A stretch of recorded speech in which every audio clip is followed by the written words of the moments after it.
Pantai Costa bertanya ke Romo Cafe tentang keselamatan dalam gereja Katolik. Gereja Katolik mengajarkan prinsip extra ecclesiam nulla salus, di luar gereja tidak ada keselamatan. Yang bermakna bahwa semua keselamatan datang dari Yesus Kristus dan terhubung dengan gerejanya. Namun, orang di luar batas formal gereja tetap dapat diselamatkan oleh rahmat Kristus jika mereka hidup benar di luar kesalahan mereka sendiri. Matius 16 ayat 18. Yesus berkata kepada Petrus, "Di atas batu karang ini aku akan mendirikan gerejaku." Ayat ini menunjukkan bahwa Yesus sendiri mendirikan satu gereja yang kokoh dan berotoritas. Yesus adalah sumber tunggal, tidak ada keselamatan lain di luar karya penebusan Yesus Kristus. Gereja yang didirikan oleh Kristus bertindak sebagai tanda dan sarana persekutuan manusia dengan Allah. Dengarkan katekese Romo Cafe. Apakah keselamatan dari Kristus hanya melalui gereja Katolik atau juga bisa dari gereja selain Katolik? Oke. Yang pertama, Yesus dirikan berapa gereja? Nggak tahu, Romo. Karena Yesus dirikan. Oke, hanya- menurut Paulus ada berapa gereja? Saya kurang tahu, Romo. Mungkin Romo Oke, bisa kasih. Efesus 4 ayat 1, Ginting. Ada berapa gereja? Efesus 4 ayat 1. Sebab itu aku menasihatkan kamu. Efesus 4 ayat 4 langsung. Maaf, saya yang salah. Ayat 4. Efesus 4 ayat 4.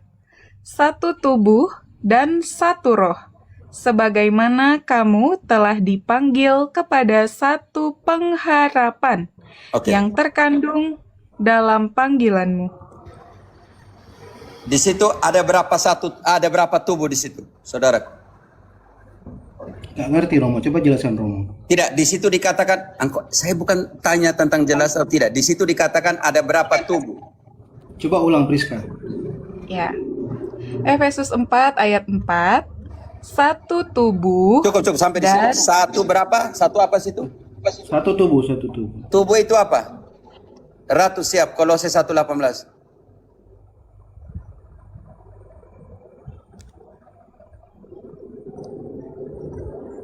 Ginting siap, Efesus sama 1:22. Kita ke Kolose 1 ayat 18. Ada berapa tubuh? Dan tubuh itu apa? Kolose 1 ayat 18, ialah kepala tubuh, yaitu gereja. Oke, tubuh Ialah. artinya apa? Cukup. Kata kunci cukup. Tubuh artinya apa di situ? Di situ sih tertera gereja, cuman saya Jangan cuma lagi. Menurut kitab suci, jangan bilang cuma lagi. Di situ satu gereja, satu tubuh artinya satu gereja. Efesus 1:22. Tubuh artinya apa? Efesus 1 ayat 22. Dan segala sesuatu telah diletakkannya di bawah kaki Kristus. Dan dia telah diberikannya kepada gereja sebagai kepala dari segala yang ada. Gereja yang adalah? Gereja yang adalah tubuhnya, yaitu kepenuhan Dia yang memenuhi semua dan segala sesuatu. Oke, pertanyaan saya untuk saudaraku. Di situ dikatakan gereja yang adalah tubuhnya, Yesus sebagai kepala dan gereja adalah tubuhnya. Pertanyaan saya di sini logis atau tidak logis? Kalau Kristus mempunyai ribuan tubuh. Sebelum saya jelaskan pertanyaan, logis atau tidak logis ketika yang lain dari 60.000 denominasi mengatakan diri gereja, artinya tubuh Kristus. Engkau pernah lihat satu kepala punya ribuan tubuh? Simple, Romo, tidak. Oh, tidak. Artinya di situ pertanyaan saya kembali kepada engkau. Gereja Yesus punya ada berapa? Satu.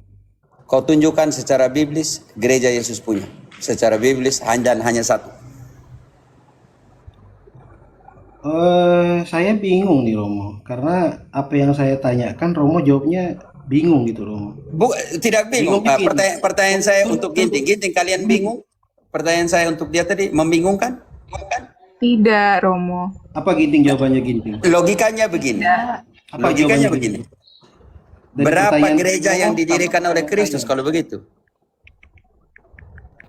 Berapa ginting? Saya bingung Romo, saya tanya ginting. Ini Tadi kan tidak. iya Efesus 4 ayat 4 tadi Enggak, berapa saya kan gereja udah yang jawab didirikan Kristus? Romo.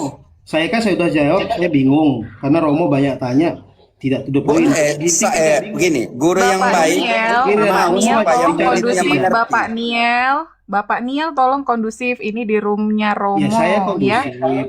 Tadi kan Romo Iya, bilang, ini saya Romo bilang, tanya sesuai ayat, Bapak. Sesuai ayat yang sudah Saya sudah jawab didengarkan, satu. bukan sesuai opini. saya sudah Ya jawab. sudah.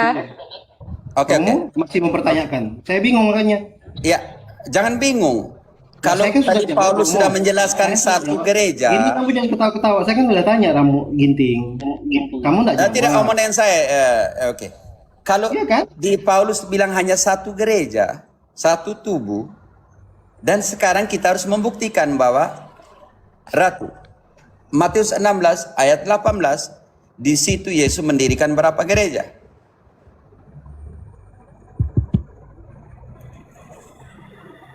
Matius 16 ayat 18. Dan aku pun berkata kepadamu, engkau adalah Petrus, dan di atas batu karang ini aku akan mendirikan gerejaku, dan alam maut tidak akan menguasainya. Artinya di situ saudaraku, gereja yang Kristus punya didirikan di atas rasulnya siapa tadi namanya? Petrus. Perkara. Ketika engkau tadi bertanya, bagaimana dengan gereja-gereja yang lain? Engkau harus membuktikan bahwa gereja-gereja yang lain ini didirikan di atas Petrus. Supaya mau katakan bahwa itu gereja Kristus punya. Romo, saya boleh giliran menanggapi ya Romo ya. Dari tadi kan Romo tanya saya terus, tapi Romo belum kasih saya jawaban yang to the point aja gitu loh. Tidak, saudara, orang kalau tanam benih itu besok tidak jadi pohon. Nah, kalau kau itu tidak kan mengerti pertanyaanmu, No. bagaimana engkau memahami jawaban kalau engkau sendiri tidak mengerti pertanyaanmu? Enggak Romo, saya bertanya saya ngerti. Cuman saya minta Romo jawabnya dengan tegas. Saya kan nanya, apakah keselamatan dari Yesus hanya berasal dari gereja Katolik saja? Apakah selain gereja Katolik itu tidak ada keselamatan dari Yesus? Itu aja. Jadi kalau Romo jelasin tadi Matius, Saudaraku, 16. untuk memahami gereja Katolik dan gereja-gereja yang lain, kita harus membuktikan bahwa gereja-gereja yang lain ini didirikan oleh Kristus atau tidak. Iya. Supaya jawabannya clear. Kalau tidak memang tidak bisa Iya. jawab. Kan saya nanya Sekarang engkau harus jawab dulu ke saya bahwa karismatik, Pentekostas karismatik didirikan tahun berapa?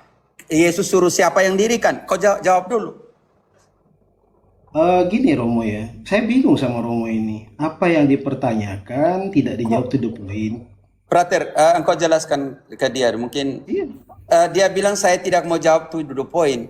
Iya, Kalau mana engkau jawaban tidak Romo? mengerti Jawaban Romo apa? pertanyaanmu, bagaimana saya bisa menjawab kalau engkau tidak mengerti pertanyaanmu? Engkau datang sini bukan mau diskusi, engkau mau polemikus. Biar Frater, tangani dia saja. Frater, engkau yang tangani. Oke, gini, Pak Niel mau mati-matian extra ecclesia nulla salus kan? Apa itu? Nggak paham saya. Di luar gereja tidak ada keselamatan kan, betul? Nggak ada, saya nggak ada bilang gitu. Saya bilang Nah, tadi kan Anda sudah mengatakan gini. Saya tunggu. memformulasikan. Biar Peter sebentar. Peter udah tahu belum pertanyaan saya apa? Coba Udah ulang. tahu apa Ulang, coba keselamatan? ulang. Bentar, saya ngomong Coba. sebentar. Oke. Oke, sebentar. Oke. Bentar, ya. Oke. Apakah keselamatan itu hanya ada di dalam gereja Katolik gitu kan? Saja. Ya. Ya, hanya tadi kata hanya sudah menjelaskan saja. Nah, Ya, itu kan yang Bapak cari yang mati-matian salah, kan di situ kan? Romo, kalau kita kasih penekanan lagi Romo, biar paham. Saya tidak mengerti bahasa Indonesia, minta maaf. Saya tidak mengerti bahasa Romo Indonesia. boleh memberikan penekanan ini itu. Kenapa kita nggak boleh? Kan kita Pak, diskusi. gini. Romo. Saya Tidak bahaskan usah lagi play ya. victim di sini, tidak akademis, oke? Nggak ada, saya hanya menjelasin aja Romo. Gini. Saya kelarkan ya, gini Pak Niel. Siap, Ingat, silakan. apakah keselamatan hanya ada di dalam gereja Katolik saja gitu kan? Tadi mati-matian di situ kan? Bagaimana dengan gereja-gereja yang lain? Apakah tidak selamat begitu kan? Yui. Nah, berarti itu sudah menunjuknya kepada apa? Extra ecclesiam nulla salus. Di luar gereja tidak ada keselamatan. Itu yang Bapak kejar dari tadi. Saya udah tahu. Dan Terus? sudah brother. Dan untuk membuktikan itu saudaraku Niel, karena engkau telah membawakan sebuah statement bahwa gereja-gereja yang lain dan dibandingkan dengan gereja Katolik, di sini akan terjadi namanya ambigu. Kalau begitu, gereja mana yang didirikan oleh Kristus sendiri supaya kita tahu bahwa gereja yang mau diselamatkan oleh Kristus sebagai tubuhnya? Yang ini yang kita jawab dari tadi ketika engkau mendatangkan pernyataan bahwa bagaimana dengan gereja-gereja yang lain? Artinya, Yesus punya berapa gereja? Kita bongkar di kitab suci bahwa Yesus punya satu gereja. Gereja inilah yang akan diselamatkan oleh pendirinya kalau kita memahami bagaimana Yesus mendirikan gerejanya ini. Itu yang saya jelaskan dari tadi. Romo, Tapi ketika engkau bilang begini, karena saya bilang begini saudaraku, engkau tidak mengerti pertanyaan. Saya coba menjelaskan pernyataanmu, kok saya yang disalahkan? Romo izin dari statement panjang yang Romo sampaikan, poinnya saya gini. Jadi menurut Romo, gereja yang didirikan Kristus itu gereja apa, Romo? Ini yang kita mau jelaskan. Oke, di dalam Matius, sudah saya mengerti. Di dalam Matius 16:18, gereja ini didirikan di atas dasarnya siapa? Petrus. Sekarang engkau buktikan bahwa Pentekostas karismatik didirikan di atasnya dasarnya Petrus. Kau jelaskan itu untuk mengatakan bahwa itu gerejanya Kristus. Saya kan lagi bertanya sama Romo. Bukan, supaya engkau tadi mengeluarkan pernyataan dengan gereja-gereja yang lain, saudara. Enggak salah Romo, saya nggak paham. Tolong Oke, Romo. sekarang saya jelaskan tentang karismatik. Gereja Pentekostas Singkat aja Romo, karismatik. to the point aja. To the point saja. To the pointnya gini Romo. Saya satu orang yang gereja tidak akan mana jawab to the point yang kalau engkau didirikan tidak oleh mengerti, Yesus. saudaraku. Saudaraku, saya satu orang sebagai guru yang baik, saya tidak menyiapkan hamburgers, hotdog supaya kau langsung telan. Tidak. Kalau kau tidak mengerti prosesnya, memang akan gagal paham sampai kau mati. Ini yang saya bantu supaya orang paham dulu, supaya sampai ke sana. Kalau engkau tidak mengerti, engkau telah membandingkan bahwa gereja Katolik dengan gereja-gereja yang lain. Sekarang kita buktikan, kalau itu gereja mana sebagai tubuh Kristus dan satu saja yang didirikan sendiri oleh Kristus. Itu dulu kita harus tahu supaya kita mengatakan bahwa mereka itu adalah gereja. Ya sampaikan Romo, jadi gereja apa yang didirikan oleh Yesus itu apa gerejanya? Coba. Yang pertama kita buktikan. aja. Pertama, Matius 16:18, gereja ini didirikan di atas dasar siapa? Petrus. Yang Pentekostas karismatik didirikan di atas dasar Petrus? Nggak ngerti saya. Engkau sudah tipu di sini. Berarti Ya, sudah kenapa hilangkan. tipu? Oke, Kenapa tipu? Efesus 2 Jelaskan ayat tipunya di 20 mana? dibaca. Kita Kalau lihat pendukungnya dulu. pasti ketawa-ketawa, pasti juga nggak paham itu. Siapa yang tertawa di sini? Yes, di Efesus situ 2 saya ayat ketawa. 20. Gereja didirikan di atas dasarnya siapa? Engkau jangan takut di sini. Karismatik Enggak takut, Pentekostas Romo. Yang didirikan penting- oleh Charles Parham tahun 1906. Oke. Efesus 2 ayat Yang penting 20. aja. Gereja Romo kan didirikan. Engkau diam, saya mau jelaskan ini. Kalau tidak Nah, kau kan tunggu. banyak Romo bicara. Engkau kan Efesus tanya, 2 saya ayat jelaskan. 20. Iya, Saya mau sedang baca, memberikan sabar. Saya sedang Sabar, memberikan saya mau pembuktian baca. tentang gereja. Maaf saya izin. Efesus 2 ayat 20, sabar. Yang dibangun di atas dasar para rasul dan para nabi dengan Kristus Yesus sebagai batu penjuru. Gereja Katolik punya data arkeologis historis. Pemilik penjaga penjaga kubur-kuburnya 12 rasul yang didirikan di atas dasar para rasul, para nabi dan Kristus sebagai batu pencuru. Pertanyaan saya untuk karismatik Pentekostas, kubur dari rasul manakah dijaga oleh kalian supaya kalian mengatakan bahwa kalian punya dasar apostolik? Gini Romo harus memahami bahwa tidak semua orang memiliki dasar pemikiran seperti Romo. Oke, seperti mungkin Saudara, saudara-saudara. kita omongkan data biblis. Saya bilang data pemikiran saya tidak data biblis. Ini biblis, cuman Romo tidak menjawab dengan tegas. Saya kan Mana tadi biblismu? Tunjukkan biblismu. Sekarang tunjukkan biblismu. Kau bilang ini biblis. Ayo. Tidak begitu. Justru saya mau bertanya sama Romo. Tidak, karena engkau bilang ini biblis. Engkau tadi bilang ini biblis. Tunjukkan data biblismu. justru saya mau bertanya sama Romo, karena Romo kan pakai data biblis. Tidak, engkau tunjukkan. Engkau Romo ngeyel sana yang sini. salah Engkau tunjukkan data pendengaran. biblismu. Romo salah pendengaran. Saya izin bertanya. Oh ya, Jadi sekarang saya salah dengar lagi. Iya salah dengar. Coba jelaskan, saya ulang lagi ya. Saya ulang nih, saya ulang. Saya izin rekam kalau gitu Romo ya. Saya ulang. Jadi gini. Rekam saja, tidak apa. Jadi Romo tadi kan udah bicarakan Alkitabiahnya ini. Saya senang, saya suka yang seperti ini. Pertanyaan saya tadi belum dijawab. Romo suruh tanya balik saya. Enggak usah, saya kan tanya sama Romo. Saya tanya sekali lagi dari pertanyaan saya tadi. Jadi menurut Romo, gereja yang didirikan Yesus itu gereja apa? Katolik. Aduh Tuhan Allah. Yang pertama Oke. saya sudah katakan, yang Dengar, didirikan di dengar, atas dengar, dasar dengar. Petrus. Dengar, Yang dengar, kedua, dengar, yang dengar didirikan Patris. di atas dasar para rasul. Dengar, izin Romo, saya lanjutkan. Kasihlah saya ngomong sekali, dah dipotong. Jadi saya setuju Peter. Jadi inilah statement yang saya pengen. Jadi kan Ya, kamu tegas. kamu incar ini kan? Kamu incar ini kan? Saya bukan incar, saya pingin jawaban tegas. Inilah Ya, jawaban jawaban tegas kan tegas. saya bilang Katolik. Iya, iya, Sudah iya, iya. sudah sudah Ya, terpuaskan belum hasrat Anda? bukan Sudah seperti terpuaskan itu. belum? Jangan emosi. No, no, no, no. Anda sudah terpuaskan belum? Enggak, ya senang saya gitu loh Nah, artinya. puaskan? Nah, sudah. Bukan puas. Sekarang gini, kalau Anda ditanya, ada orang menjawab dengan jawaban yang lugas, tegas, kan Ya, bagus. Ya kan? Katolik. Selesai. Ya oke. Ya. Berarti menurut eh, Peter, Yesus mendirikan gereja adalah gereja Katolik. Betul. Oke. Gereja Katolik itu apa sih maksudnya? Saya kan pengen belajar nih. Oke, Kisah Mungkin, Rasul mungkin saya 931 kan, coba buka. mungkin saya kan tidak paham. Gitu Oke. baru mau Ya, ajarkan. Tidak ya, apa-apa. saya Jadi ajarkan tidak kepada perlu. Anda ya. Oke, Kisah Rasul 9 silakan. ayat 31 coba. Silakan, silakan. Buka Alkitab, kita sama-sama buka Alkitab. Anda kan Saya sekolah cuma skriptura pegang, kan? Berpegang saya pada cuma, skriptura kan? Sama-sama iya kan? kita belajar Alkitab di sini. Loh, di situ kan banyak yang tukang buka Alkitab. Tinggal buka aja. Loh, Anda tidak bisa buka Alkitab. Bukan, HP saya terbatas. Loh, Anda tidak punya Alkitab berarti? HP saya terbatas. Tidak punya Alkitab seperti ini kah? Aduh, Tuhan Allah. Kok kamu nih melenceng kemana-mana sih? Loh, melenceng. Saya bantu ngajarkan Anda loh. Bukan, saya biasa juga Anda buka punya Alkitab. benda ini Pakai enggak? HP Benda kan? ini. Yang kalian mati-matian kan ini. Mengaku-ngaku. Sola Scriptura. Alkitab kebenaran satu-satunya. Ini kan? Seperti ini kan? Saya tidak ada urusan soal mau itu apa. Saya ini bukan pendeta, bukan apa. Kita diskusi. Gini Nggak Pak, perlu. saya ajarkan kepada Anda. Iya Kisah udah Rasul jelasin. 9 Oke, ayat bacakan. 31. Coba Silakan. Kak Friska bacakan. Nah, Kisah Rasul gitu 9 ayat dong. Daripada 31. apa gitu. Kisah Gereja yang 9, didirikan diam, Kristus. saya mau baca, diam. Kisah 9 ayat 31. Selama beberapa waktu, gereja di seluruh Yudea, Galilea, dan Samaria berada dalam keadaan damai. Gereja itu dibangun dan hidup dalam takut akan Tuhan. Jumlahnya makin bertambah besar oleh pertolongan dan penghiburan Roh Kudus. Main lebih jauh sedikit, Frater tunjukkan di Yunani Koine.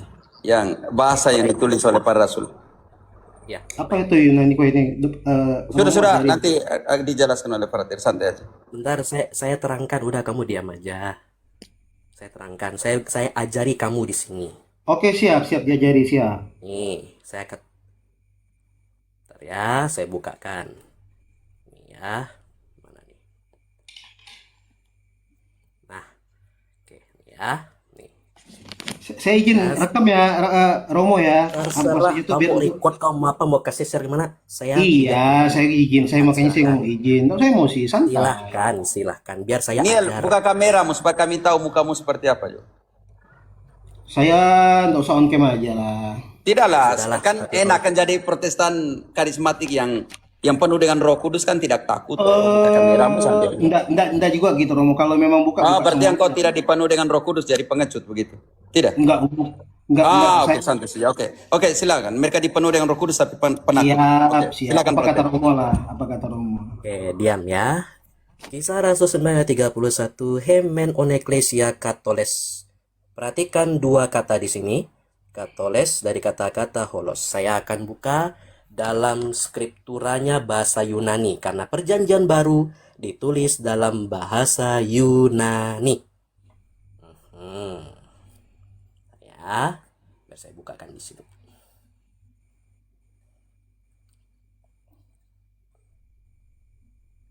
Oke. Nah, nih.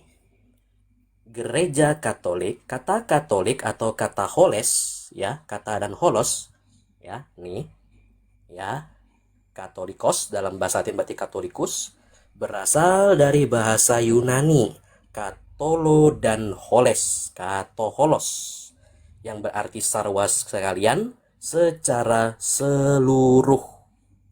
Tuh ya, yang kemudian dipakai oleh kalian ini, nggak tahu nih dari mana. Gabungan dari kata-kata yang berarti hal dan kata holos berarti sarwa. Ya, pertama kali digunakan pada permulaan abad keberapa? 2. Berarti abad di mana para rasul masih ada? Nggak ngerti. Masih hidup Nggak para ngerti. rasul di sini. Tidak ada dialog dengan orang yang nggak ngerti semua. Abad juga dia nggak ngerti apa semua. Minta maaf ya, Niel, biar kau rekam dari bawah. Saya pikir tidak dewasa dalam. Aneh Romo, bukan Bukan dewasa, aneh, mengajar- karena abad Nah, pertama, kedua para kalau rasul mau hidup juga mengajarkan- belum nggak ngerti. Pernyataan Kalau selalu mau bilang nggak mengajarkan ngerti. itu kan ajarkanlah orang yang tidak mengerti. Kalau memang Romo mengerti, seperti itu dong. Ditanya abad aja kamu tidak mengerti. Iya, saya kan bukan seorang kayak seperti Romo yang hidupnya adalah Tidak, engkau datang tentang sini baca bukan untuk Alkitab. belajar, untuk dialog. Tadi datangmu tadi Diskusi hanya untuk kita. mau dialog. Jangan seperti Tapi itu dong, sekarang Romo. protes. Nah, Malas lah sekarang sebenarnya rugi Anda waktu juga saya. protes Minta dari maaf ya. tadi. Masih banyak protestan yang lain yang Oh, mau nggak bisa. belajar. Romo kok kayak gitu? Nggak fair, nggak Tidak, fair. tidak fair sekali. Hanya engkau tidak fair dengan Niel dirimu ditanya sendiri. abad Sudah, aja nggak bye-bye. ngerti. Bye-bye, Nggak fair, Niel. nggak Di fair. bawah Kalian aja tidak ya. fair. Jangan kamu nggak tahu Tuhan Yesus Bye. tahun berapa. Sudah Malas lah. Maksudnya ditendang. jujur lah. Maksudnya hal yang paling kecil dalam hidup susah ya. Tanya abad aja juga tidak ngerti. Tanya tidak ngerti. Ya sudah mau bilang apa kalau saya izin rekam. Jadi datang motivasinya sudah beda ya teman-teman. Rugi waktu Tuh. kita lah. Izin rekam dari awal udah bilang izin rekam, oke silahkan. Terus tiba-tiba di pertengahan bilang izin rekam lagi, boleh. 3 kali dia bilang izin rekam, udah dibilang Nanti iya setelah iya itu dia iya. buat VT supaya serang lagi begitu. Orang Ya, yang untuk Yes. serang itu mau Malas. tahu, kita sudah tahu itu Itu gelagat-gelagat memang kayak gitu. orang cari ini aja, cari bahan, Romo. Masa Kalau abad tidak- aja nggak ngerti. Bukan room toh untuk ajar, selesai daripada pusing kepala. Kan dari tadi itu mau apa yang dia tuh typing di bawah, Romo bagaimana ini, Romo bagaimana ini, tapi ngomong komentar ke orang lain, mohon maaf nih, kok jawabannya Anda udah 2026 nih, apa sih, typing apa kayak gitu. Aduh. Jangan ngajari ikan berenang ya, please. Oke teman-teman, saya tadi pertanyaan supaya dia rekam dari bawah, saya akan menjelaskan ini. Oke, supaya dia rekamlah dari bawah, memahami hal ini. Sebentar ya teman-teman. Oke, semoga namanya siapa tadi? Niel.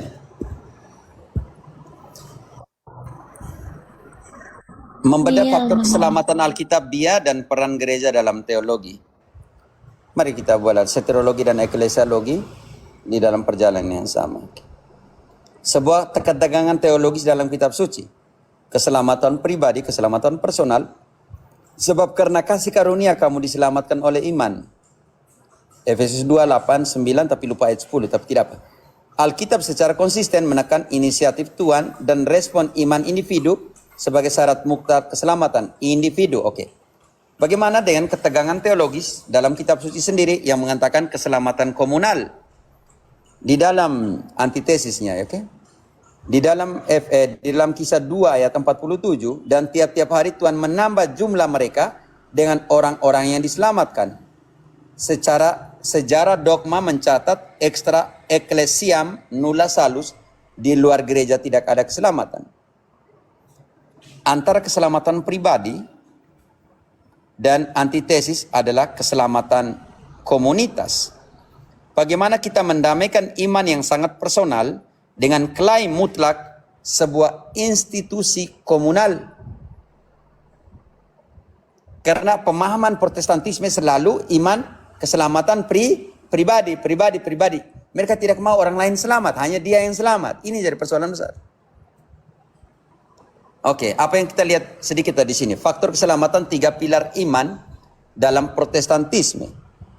Kristus dasar yang sama, kelahiran solus Christi, sola gratia, dengan sola fide. Kita pelan-pelan nanti akan sampai ke sana. Kristus dasar yang sah, kematian dan kebangkitannya adalah satu-satunya instrumen penebusan dosa. Sola Christus. Oke, solus Christus. Sola Christa. Kristus. Sola gratia, anugerah inisiatif dari Allah. Keselamatan bermula dari rancangan kedaulatan Allah, bukan jasa manusia. Tidak ada masalah. Di sini sola fide dalam pengertian apa yang mereka pahami? Mengaktifkan dan memelihara secara seluruh proses di dalam diri orang percaya. Pertanyaan saya di sini, Kristus sebagai kepala, respon iman ini dijaga oleh siapa nanti? Untuk sampai dalam pengertian ini artinya tangan iman, tangan kosong yang menerima anugerah bekerja melalui pertobatan yang tulus. Iman anugerah Allah, kolaborasi partisipasi manusia dihilangkan di sini. Sangat berbahaya ide seperti ini ya teman-teman. Sekarang kita lihat titik temu keselamatan. Masih dalam pengertian, coba sedikit memahami sola fide, sola gratia, solus Christus dalam pengertian ini. Keselamatan bukanlah sekadar transaksi pasif. Alkitab menggambarkan sebuah dinamika relasional antara anugerah dan panggilan Allah dan respon manusia, pertobatan, iman, dan ketaatan. Protestan punya hilang di sini. Mati-matian di sini anugerah, panggilan, dan kasih karunia. Responnya ini yang tidak digunakan. Maka lahirlah double predestinasi yang kau telah ditetapkan jadi selamat sekarang, selamat yang akan datang. Anugerah Allah turun memampukan manusia yang jatuh sehingga manusia dapat merespon dengan iman yang sejati. Keduanya bertemu secara eksklusif di dalam karya salib. Jika iman cukup, mengapa ada gereja? Jika iman cukup, kenapa karismatik bilang mereka gereja? Kenapa HKBP bilang gereja? Kenapa Calvinis bilang gereja? Kalau iman cukup, mengapa ada gereja? Mengapa pendeta khotbah? Mengapa mereka pergi kultus? Mengapa mereka buat KKR? Kalau iman sudah cukup, selesai. Kalau iman sudah cukup, kenapa pendeta tunggu orang bayar persepuluhan janji iman? Lihat saja ke langit, Tuhan bilang, Tuhan, haleluya, saya punya iman yang besar. Turunkan 100 juta dari langit. Perkara selesai.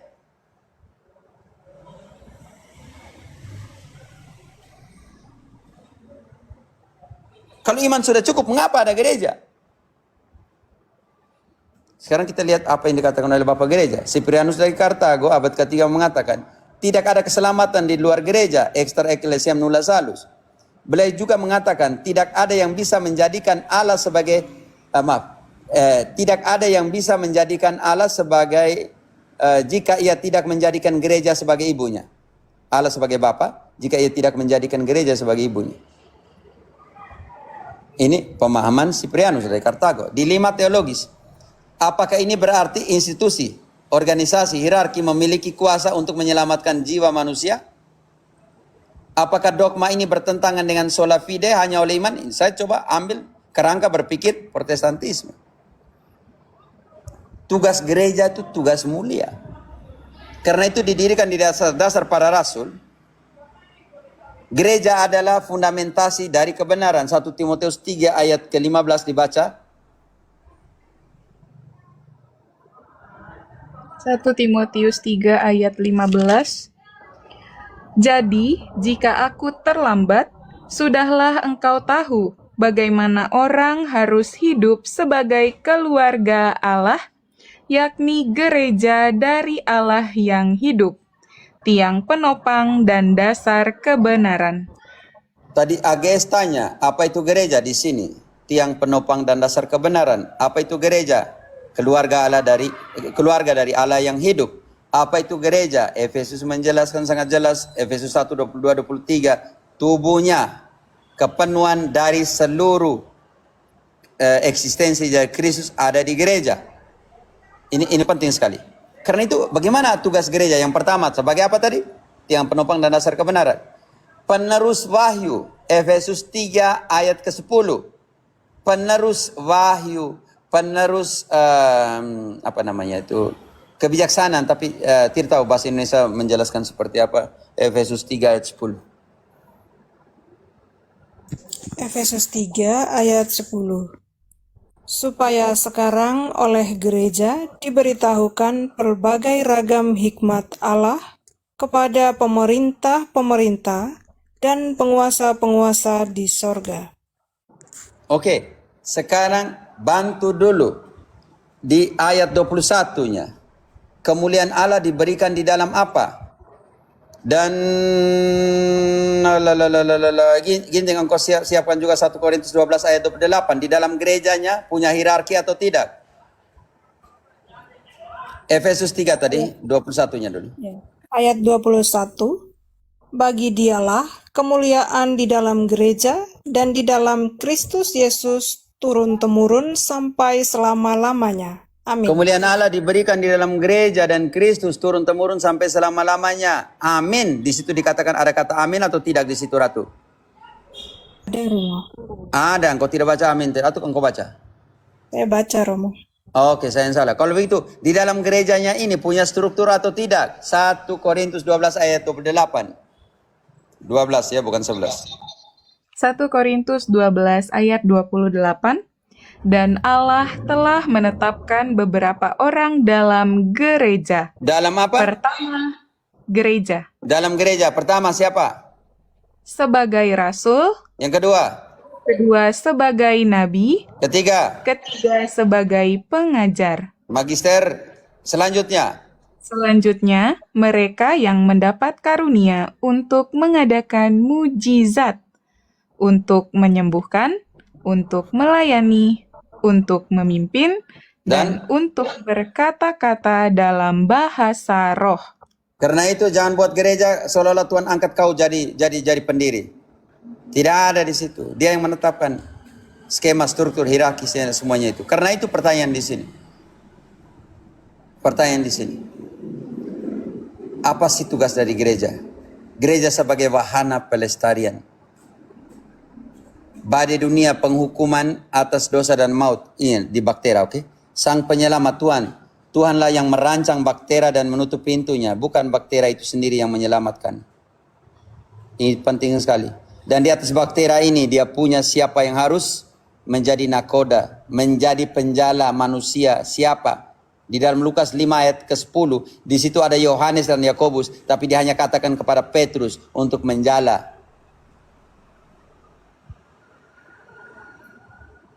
Lukas 5:10. Ayat 10. Demikian juga Yakobus dan Yohanes, anak-anak Zebedeus, yang menjadi teman Simon. Kata Yesus kepada Simon, "Jangan takut, mulai dari sekarang engkau akan menjala manusia." Di dalam baktera ini harus ada satu yang harus mengemudi itu. Baktera gereja, tempat perlindungan ditetapkan oleh Tuhan. Analogi baktera mengajarkan bahwa gereja itu sendiri bukanlah sang penyelamat. Ya benar. Melainkan tatanan yang ditetapkan Allah sebagai tempat di mana anugerah keselamatan dikerjakan, dirawat, dan dilestarikan di tengah dunia yang hancur. Lihat, sang sumber dan sang sarana. Sebelum masuk ke situ, bantu dulu ginting Efesus 3 ayat 23. Siapa yang menyelamatkan tubuhnya? Efesus 3 ayat 23. Hah? Ayat 21 cuman Efesus 3, Romo. 5, maaf. Saya yang salah. Efesus 5 ayat Kamu mengerti 23. kah saya sudah tua ini kah? 46. Baik, Romo. Karena suami adalah kepala istri, sama seperti Kristus adalah kepala gereja. Dialah yang menyelamatkan tubuh. Oke, peran terang antara sang sumber keselamatan dan sang sarana keselamatan. Oke. Lihat ini, peran Kristus, soteriologi, dan peran gereja, eklesiologi. Status, kausa utama, penyebab utama dari keselamatan soteriologi adalah Kristus. Yang gereja adalah kausa instrumentalis, penyebab instrumental. Karena itu gereja adalah sakramen keselamatan. Sakrare dan mentum. Sakrare kudus, mentum adalah cara, sarana, instrumen. Ini penting sekali ya teman-teman. Tapi kausa penyelamatan ada di Kristus. Gereja adalah kausa instrumentalis. Artinya penyebab instrumen, penyebab yang kita namakan sarana.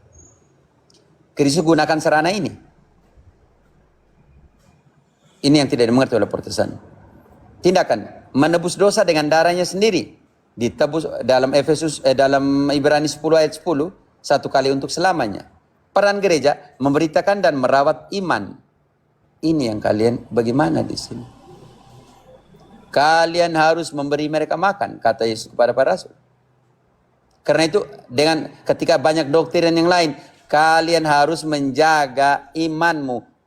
Iman umat. Uskup punya peran khusus. Bapak-bapak uskup tolong baca kembali setiap kali kalian mau mewartakan kepada dunia ini. Baca tugas utama yang Paulus tuliskan di dalam Paulus katakan di dalam Kisah 20 ayat 28 mulai.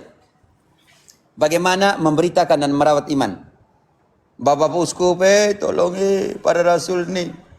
Jangan lupa pesan Paulus kepada para uskup. Kisah 20-28. Karena itu, jagalah dirimu dan jagalah seluruh kawanan, karena kamulah yang ditetapkan Roh Kudus menjadi penilik untuk mengembalakan. Uskup. Penilik itu. Oh, Indonesia sorry, Romo. terjemahannya parah. Baca kembali. Karena itu, jagalah dirimu dan jagalah seluruh kawanan, karena kamulah yang ditetapkan Roh Kudus menjadi uskup untuk menggembalakan gereja Allah yang diperolehnya dengan darah anaknya sendiri. Lanjut. Aku tahu bahwa sesudah aku pergi, serigala-serigala yang ganas akan masuk ke tengah-tengah kamu dan tidak akan menyayangkan kawanan itu. Lanjut. Bahkan dari antara kamu sendiri akan muncul beberapa orang yang dengan ajaran palsu mereka berusaha menarik murid-murid dari jalan yang benar dan supaya mengikut mereka. Oke, cukup. Karena tugas gereja, Bapak Uskup, Magisterium, penerus para rasul, beritakan dan rawatilah iman. Karena akan muncul beberapa orang dan mengajarkan sesuatu yang palsu, oke? Sifat peran Kristus sempurna, ilahi, tak bercacat. Peran gereja kudus karena Kristus tetapi berisi manusia yang berdosa. Gereja adalah kudus. Karena itu Kristus harus menguduskan gerejanya setiap saat. Inting engkau masih di Efesus 5 ayat 24 sampai dengan 27. Dari baca 25 sampai 27. Bab 5 Efesus. Efesus 5 ayat 25.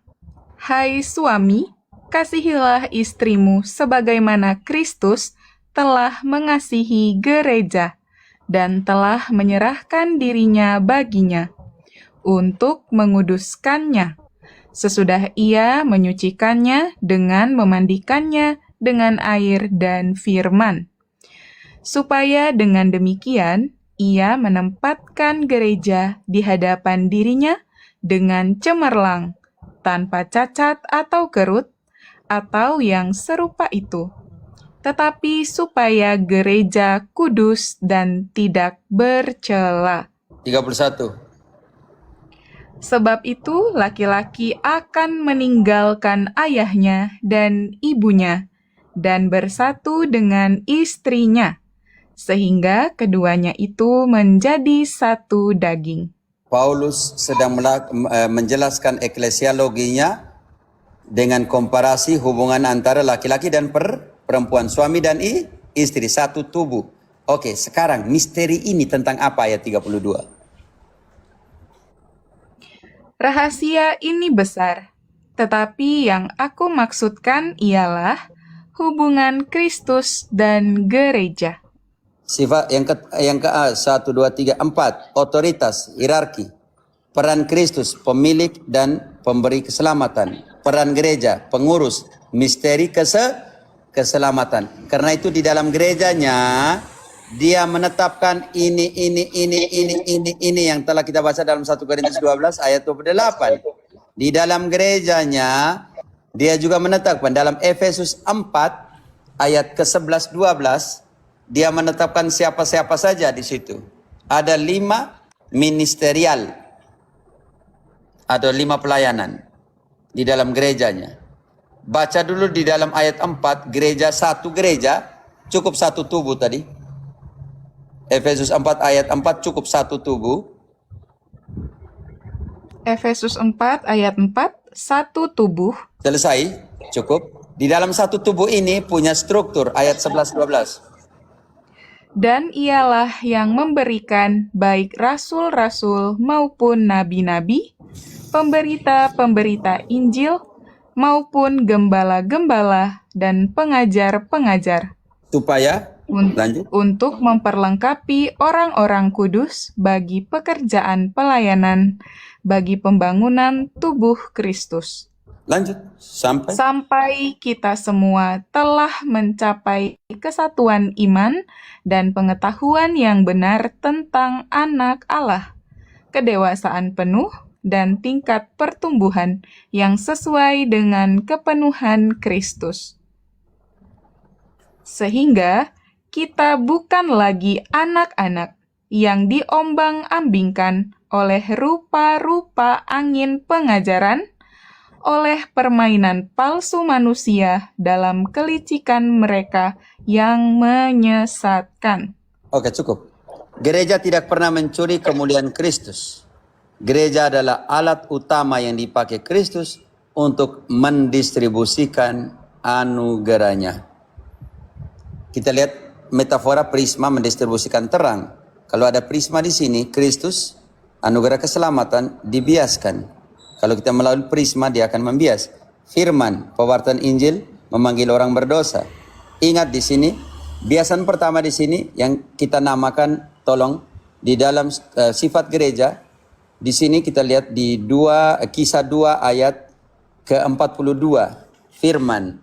Di sini namanya pewartaan, yang kita namakan itu adalah kerikma.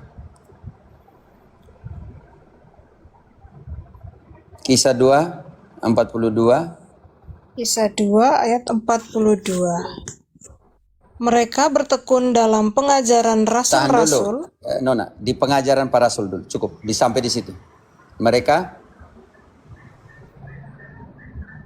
bertekun dalam, baca Mereka kembali. bertekun dalam pengajaran rasul-rasul. Tahan di situ. Pengajaran para rasul. Oke, pewartaan Injil memanggil orang berdosa. Karena itu sifat pertama, dimensi pertama dari gereja yang kita namakan itu adalah pewartaan atau kerik. Ayo, dalam bahasa teologi, eklesiologi, kerikma, firman, bertekun di dalam kerikmanya para rasul. Oke. Yang kedua, apa lagi?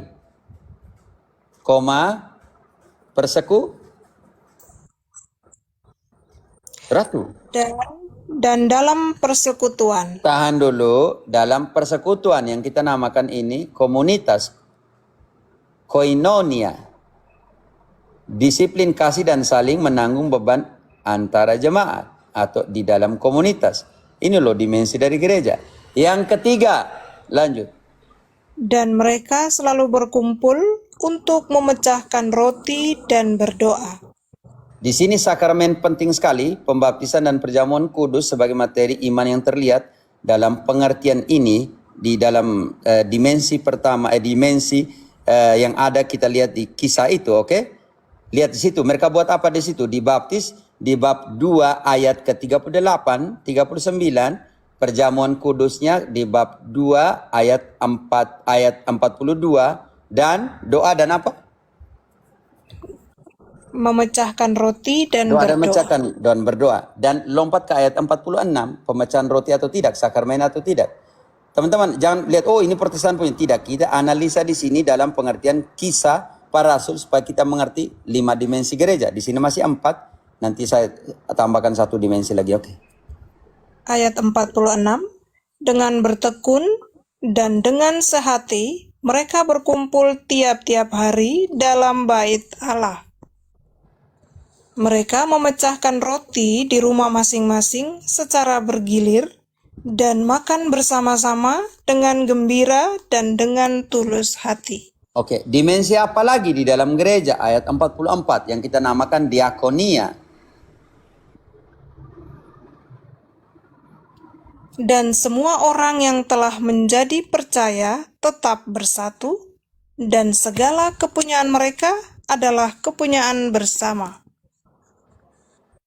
Pelayanan diakonia. Sekarang ayat 47 yang dimensi kelima yang tidak dimasuk sini, yang di dalam yang pembiasan Prisma itu, yaitu yang kita namakan martiria di ayat 47, kesaksian hidup. Sambil memuji Allah, dan mereka disukai semua orang, dan tiap-tiap hari Tuhan menambah jumlah mereka dengan orang yang diselamatkan. Baca kembali.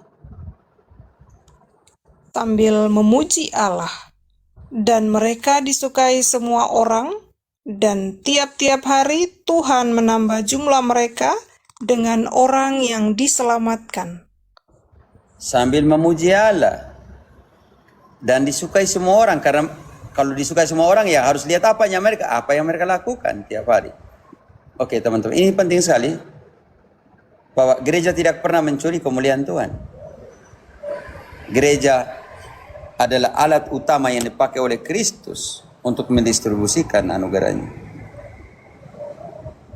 Kalau kau tidak masuk di tempat ini untuk mendistribusikan, bagaimana engkau mengatakan bahwa engkau bisa selamat? Prisma tidak menciptakan cahaya, ia menyalurkan dan mewujudkan cahaya tersebut agar bisa dialami dan dilihat oleh mata manusia. Sintetis keselamatan. Keselamatan adalah inkorporasi.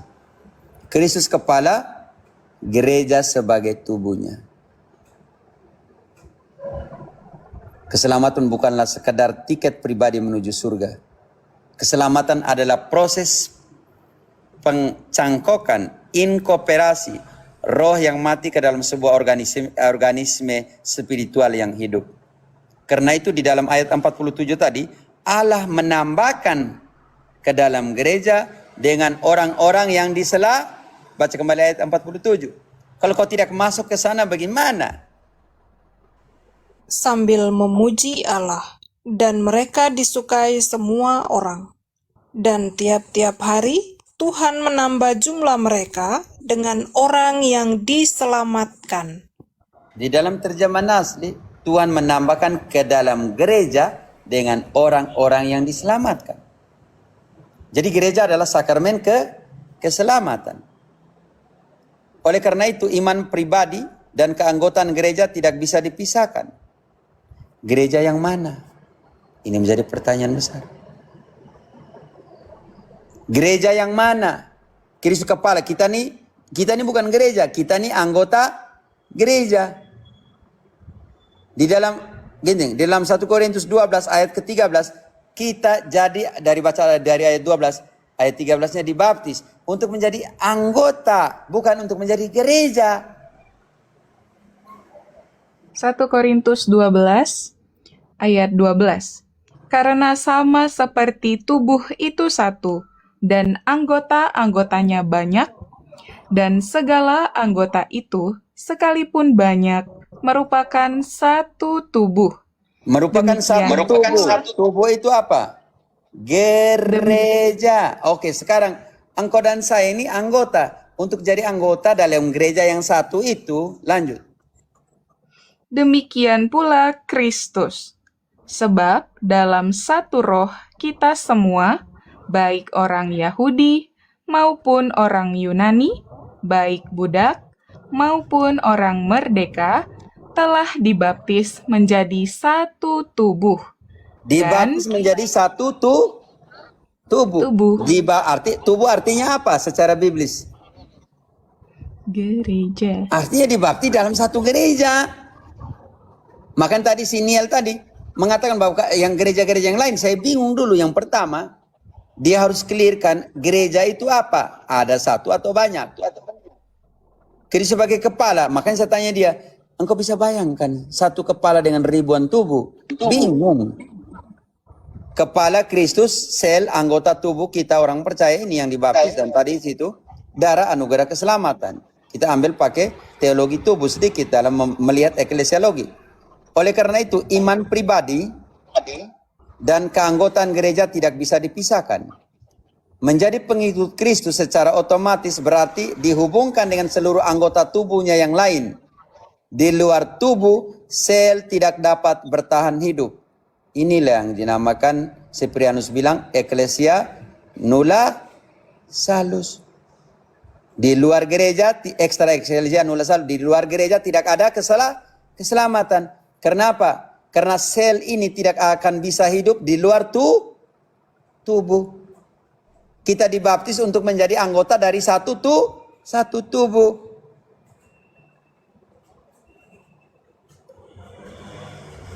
Konklusi, harmonia penebusan. Iman menyelamatkan, keselamatan semata adalah anugerah Tuhan, ditebus oleh darah Kristus, diterima melalui iman pribadi. Makanya iman dan perbuatan harus sejalan. Hanya iman yang dikerjakan oleh kasih. Sangat jelas. Iman menyelamatkan, bukan hanya iman menyelamatkan. Berbahaya sekali Protestan. Gereja memelihara, gereja tidak menyelamatkan. Tapi gereja adalah sarana keselamatan. Dipakai Tuhan. Namun Tuhan merancang gereja sebagai ekosistem sakral. Tempat keselamatan itu dilahirkan melalui firman dan dipelihara melalui sakramen. Tanpa kekudusan, seorang tidak bisa melihat Allah. Bantu dulu. Ibrani.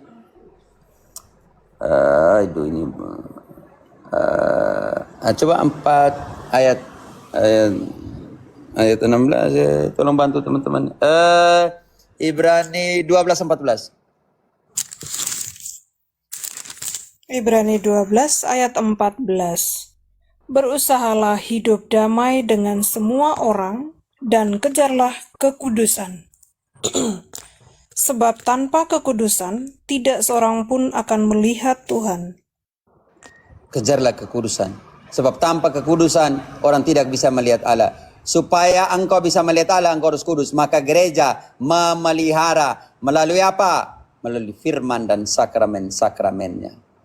Karena itu sakramen, sakrare dan mentum. Sakrare artinya kudus, mentum artinya sarana atau alat. Sebab apa? Sebab tanpa kekudusan engkau tidak bisa melihat Allah. Gereja tidak menyelamatkan. Namun Tuhan merancang gereja sebagai ekosistem sakral, tempat keselamatan itu dilahirkan dan dipelihara. Karena itu, kalau mau selamat, jangan lupa masuk ke gereja yang dipercayakan oleh Kristus, didirikan oleh Dia, dan dipercayakan oleh Dia untuk memelihara keselamatan itu. Dan Tuhan menambahkan di dalam gerejanya dengan orang-orang yang diselamatkan. Dan Dialah yang menyelamatkan tubuhnya, Efesus 5 ayat 23 tadi, yaitu gereja. Tapi gereja yang mana?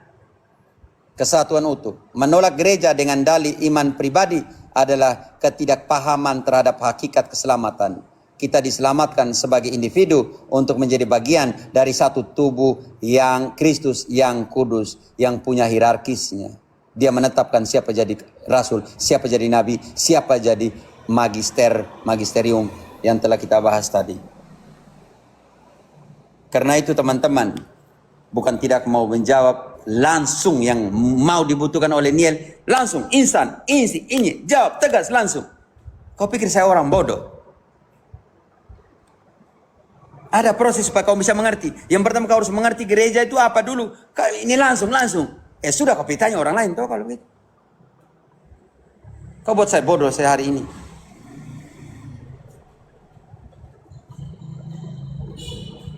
Baru dia emosi lagi dengan Friska, karena Friska senyumnya bagus, mungkin kepada dia, mungkin dia emosi. Ya, mungkin saya tambahkan dikit aja, Mo. Kalau mereka kan tadi kan ada yang di bawah-bawah tadi ya, framing. Oh sebentar, oh Niel itu nyamar Romo, dia itu Sean. Aduh Sean, engkau nih terus lari juga mau datang lagi nih. Oh ya, oke. Thank you yang sudah jadi intel ya. Rupanya penyamar dia. Oke, bagus. Oke, jadi gini. Kan tadi mereka mengatakan, oh gereja itu apa? Nih, gereja tuh kayak gini. Tuh, apakah ini gereja? Ini di mana ini? Ada yang bisa baca enggak? Ini di mana? Ini apa ini? Ini gereja. Yakin. Ya Ini berarti ini karena gereja. itu dia punya ini apa? Afan kami dalam bahasa Spanyol. Dia punya apa?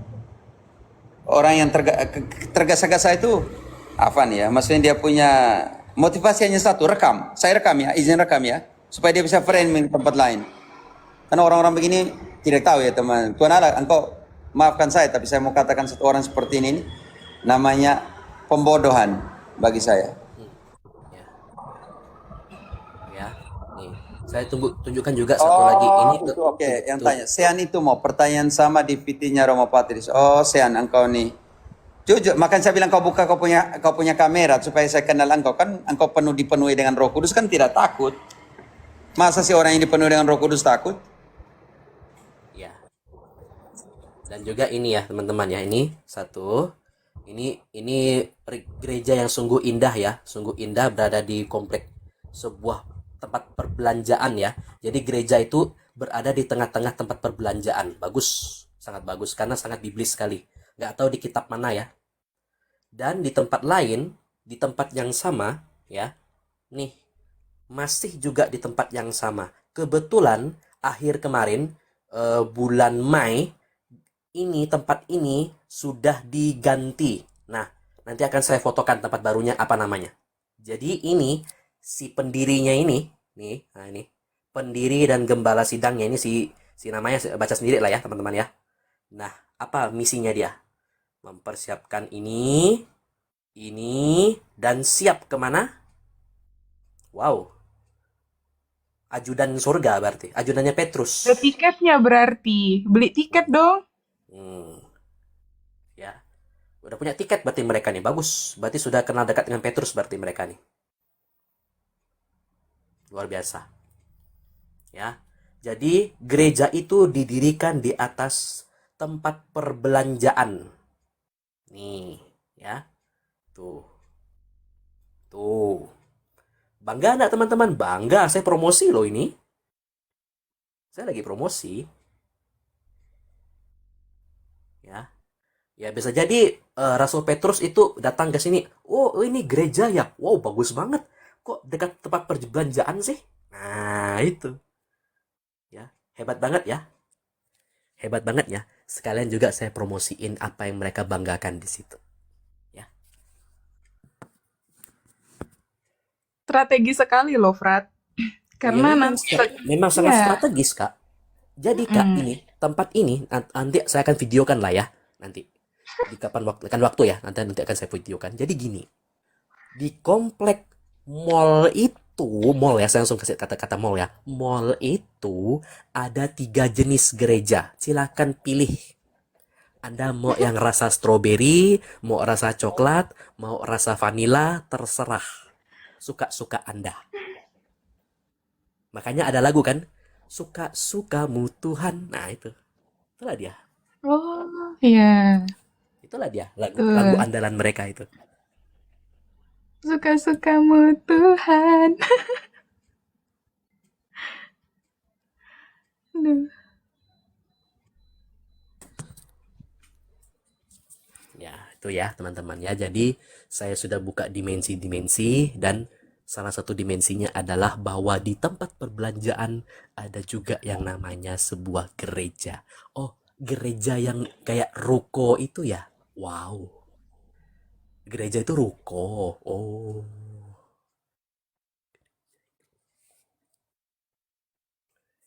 Ya, maksudnya begini ya teman-teman.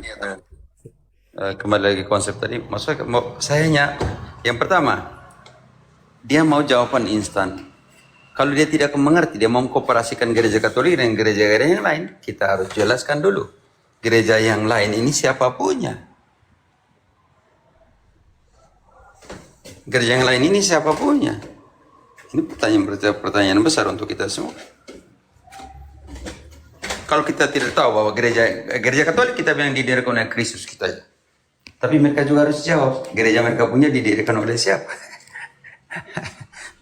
nggak enak, nggak fair kan. Kita jawab ya mereka nggak jawab, kan nggak fair namanya.